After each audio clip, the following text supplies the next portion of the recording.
دل پر پتھر رکھ کر رنجیدہ اور غم کے ساتھ یہ فیصلہ کریں گے اور ڈاکٹر سے کہیں گے ٹھیک ہے بیوی کو بچا لو, اس کی ماں کو بچا لو, بیوی رہے گی تو اللہ بچے اور بھی دے گا. میرے بھائیوں, جبکہ نقصان بچے کو کھونا بھی ہے لیکن چھوٹا نقصان ہے, بڑے نقصان سے آپ نے اپنے آپ کو بچا لیا. یہی صورتحال ہے اس وقت آپ کے پاس. آپ جواب نہیں دے سکتے, کوئی سننے والا نہیں ہے, آپ کی کوئی سننے والا نہیں ہے. اس وقت صورتحال یہ ہے کہ ایک ندی پر, ایک تالاب کے کنارے شیر اور بکری دونوں پانی پی رہے ہیں. شیر اور بکری دونوں, اور شیر کی طرف سے بہتا ہوا پانی بکری کی طرف آ رہا ہے. ایک گھاٹ ہے, ندی ہے, اور شیر پانی پی رہا ہے. اس کا جھوٹا پانی بکری کی طرف بہتا ہوا آ رہا ہے اور بکری بھی وہی پانی پی رہی ہے. الٹا شیر کہہ رہا ہے بکری تو نے میرا پانی گندا جھوٹا کیوں کیا, جبکہ پانی شیر کی طرف سے آیا. جھوٹا وہ کر رہا ہے اور بکری سے کہہ رہا ہے بکری تو نے میرا پانی جھوٹا کیوں کیا.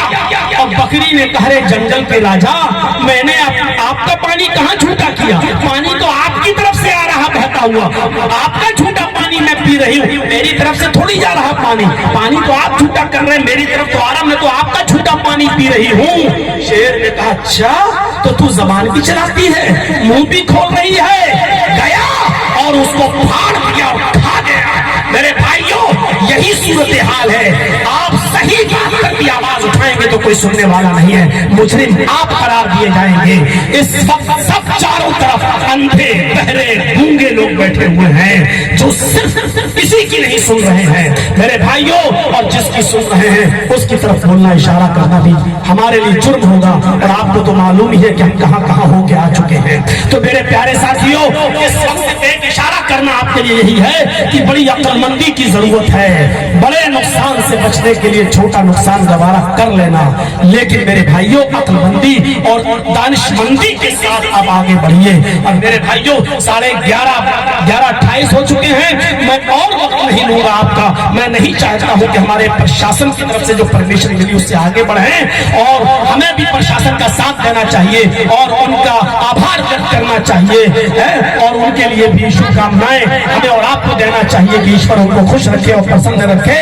بس اتنی سی باتیں تھیں اور پھر مجھے آپ جانے دیجئے. میرے بھائیوں اس کے باوجود اگر آپ سیلفی لیں گے, میرے پیچھے دوڑیں گے اور ہاتھ ملانے کی کوشش کریں گے تو میں یہ سمجھوں گا کہ آپ کو نہ جرجیت سے ہمدردی ہے, نہ میرے مریض باپ سے آپ کو ہمدردی ہے. میں جس صورت میں آیا ہوں اسی صورت میں واپس جانے دو تاکہ میں ان کو دیکھ سکوں. اور پھر دعا کی درخواست ہے, میرے والد کے لیے بھی دعا کریں اور ان کے علاوہ جتنے لوگ بیمار ہیں اللہ تعالیٰ ان سب کو شفائے کاملہ اور عاجلہ کا فرمائے. اللہ ہم سب کو خوش رکھے, ہم سب کو عقل و شعور سے کام لینے کی توفیق عطا فرمائے, ہم سب کو اسلام پر عمل کرنے کی توفیق عطا فرمائے. اللہ ہم سب کو جب تک زندہ رہا اسلام کو اخلاق خاتمہ ہو تو ایمان پر فرمانا. وما علینا الا البلاغ المبین.